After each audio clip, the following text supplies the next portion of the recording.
তো ক্লাস 12-এর সকল ছাত্রছাত্রীকে নিউ স্টাডি ইউটিউব চ্যানেলে স্বাগত। তো তোমরা যারা ভাবছো যে তোমাদের উচ্চ মাধ্যমিক পরীক্ষায় পলিটিক্যাল সায়েন্সে একটি কিভাবে ভালো রেজাল্ট করব, তো তোমাদের জন্য আজকে আমি এই ভিডিওটা নিয়ে চলে এসেছি।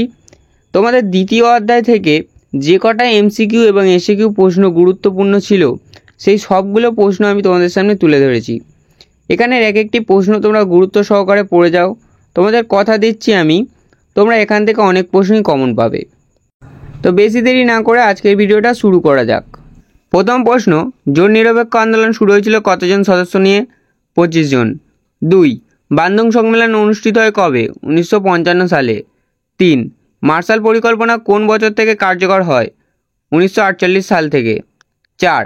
স্টুম্যান কত সালে তার পরিকল্পনার কথা বলেন? 1947 সালে। 5. সুয়েজ খাল জাতীয়করণ কোন বছর হয়? 1956 সালে। 6. ঠান্ডা যুদ্ধে কারা মহাশক্তিধর রাষ্ট্র ছিল? সোভিয়েত ইউনিয়ন ও মার্কিন যুক্তরাষ্ট্র। 7. দ্বিতীয় বিশ্বযুদ্ধের সমাপ্তি ঘটে কবে? 1945 সালে। 8. জোট নিরপেক্ষ আন্দোলনের জনক কে? জওহরলাল নেহেরু। 9. ন্যাটো গঠিত হয় কার উদ্যোগে? মার্কিন যুক্তরাষ্ট্র। 10. ভারত পাক সিমলা চুক্তি সম্পাদিত হয় কবে? 1972 সালে। 11. বর্তমানে সার্কের সদস্য সংখ্যা কত? 8টি। 12. ঠান্ডা যুদ্ধকে গরম শান্তি বলে চিহ্নিত করেছেন কে? বার্নেট। 13. মিউনিক চুক্তি কোন বছর স্বাক্ষরিত হয়? 1938 সালে। 14. ইয়াল্টা সম্মেলন কবে অনুষ্ঠিত হয়? 1945 সালে। জোট নিরপেক্ষ আন্দোলনের একটি অপরিহার্য নীতি কি? হস্তক্ষেপ না করা। 16. ঠান্ডা যুদ্ধের একটি মূল কারণ হলো মতাদর্শগত বিরোধ। 17. ঠান্ডা যুদ্ধের অবসান ঘটে কবে? 1990 সালে। 18. তেহরান সম্মেলন অনুষ্ঠিত হয় কবে? 2012 সালে। 19. প্রথম পারমাণবিক বোমায় আক্রান্ত দেশটির নাম কি? জাপান। 20. জোট নিরপেক্ষ আন্দোলনের সূচনা হয় কবে? 1961 সালে। তো দ্বিতীয় অধ্যায় থেকে এই 20টি প্রশ্নই খুবই গুরুত্বপূর্ণ প্রশ্ন ছিল। তোমাদের সামনে এই প্রশ্নগুলো আমি তুলে ধরেছি, তোমরা এই প্রশ্নগুলো নোট ডাউন করে নাও, আর এই প্রশ্নগুলো খুবই গুরুত্ব সহকারে পড়ে যাবে। এরপর চলে যাবো এসএকিউতে। তো প্রথম প্রশ্ন, জোট নিরপেক্ষতার মূল উৎস কি?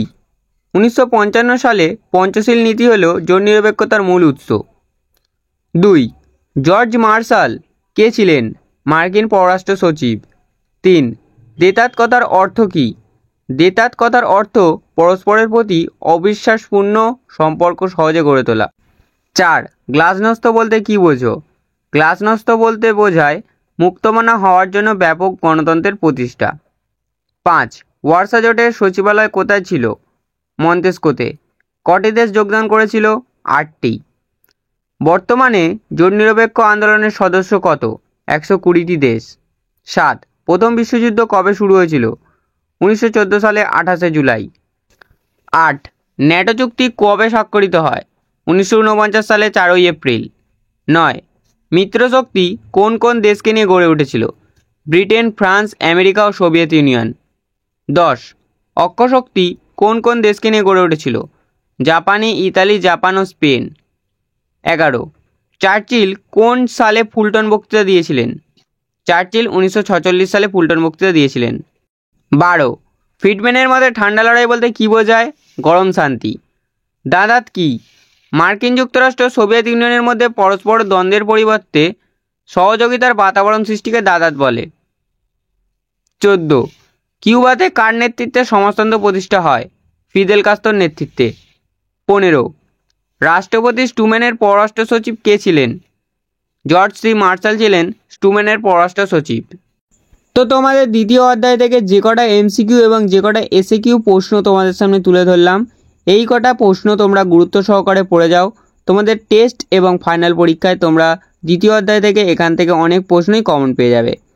তো আজকের ভিডিও এইটুকুই ছিল।